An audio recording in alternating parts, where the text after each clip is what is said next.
Hi there, Stacy. Thanks so much for stopping by today, and hope everything goes well with everything that's going on.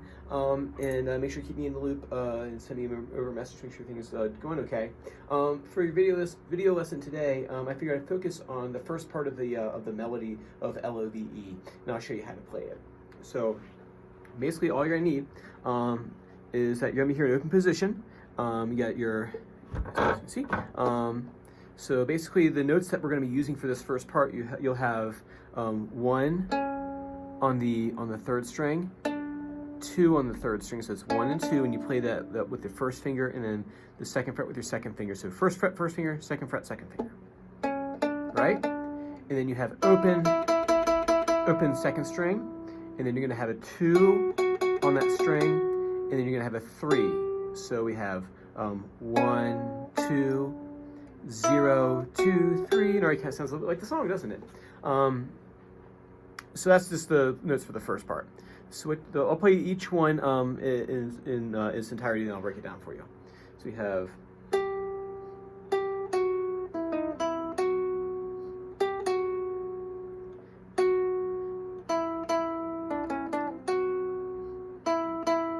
right now. Now I'll slow it down for you, and the best way to work at something like this is that you want to go from phrase to phrase. So you don't want to try like the whole shebang all at once. I've already marked the phrases out for you. This curved lines over the curved line over top of the tablature that I sent to you. That's those are the phrase markings. So you want to work from phrase to phrase. You don't want to try the whole thing all at one go. I would never do anything. I would always do things phrase by phrase to make sure that these flow smoothly. So the first thing is you have here on the second string.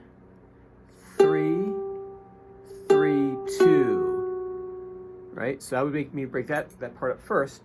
3, 3, 2, and then you have 0, 3, 0, right? So the first little bit of the first phrase, 3, 3, 2. Kind of like play that until you can get the fingers moving the way you want them to go.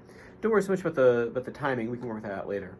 So 3, 3, 2 is your first little bit, and then I would work on 0, 3, 0. A lot of these is actually kind of very goes back to what we did before when we were working on improvisation or soloing, when we were working on our sequencing patterns. And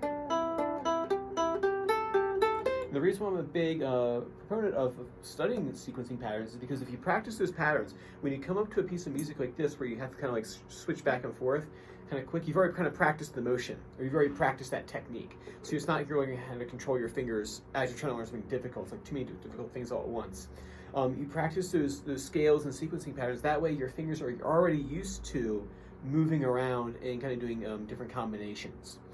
So if you're looking for something kind of like in addition to working with this, I would maybe break out some for old sequencing patterns or old scales to work on. A minor would be fine. I think this one's in G, so it's not gonna be the same scale necessarily, but that's what I would do.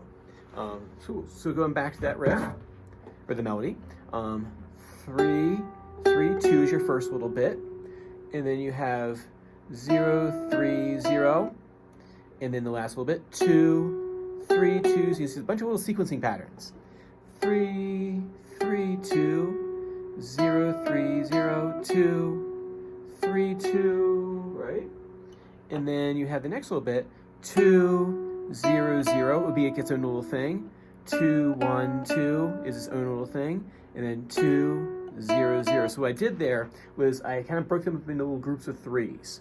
So 2, 0, 0, I'm on the second phrase now. 2, 0, 0, and then followed by a 2, 1, 2, and then a 2, 0, 0. I know it's a lot of numbers, but they're the same numbers I've written on the page. So 2, 0, 0, its own little thing. 2, 1, 2 is its own little idea. 2, 0, 0. So if you think of it that way, as like little groups of 3, it becomes much more manageable in terms of learning like the fingering and how to do it. And then once you get that down, you can kind of start stringing them together 2 at a time, and then connecting them that way. That's the way I would focus on learning them this week. Cool. So that's what I want you to work on. And then if you have questions about that, if you want part 2, just send me a message over, and I'll be more than happy to record part 2 for you. So good. Everything works really well this month, and I look forward to seeing you next time. Take care now.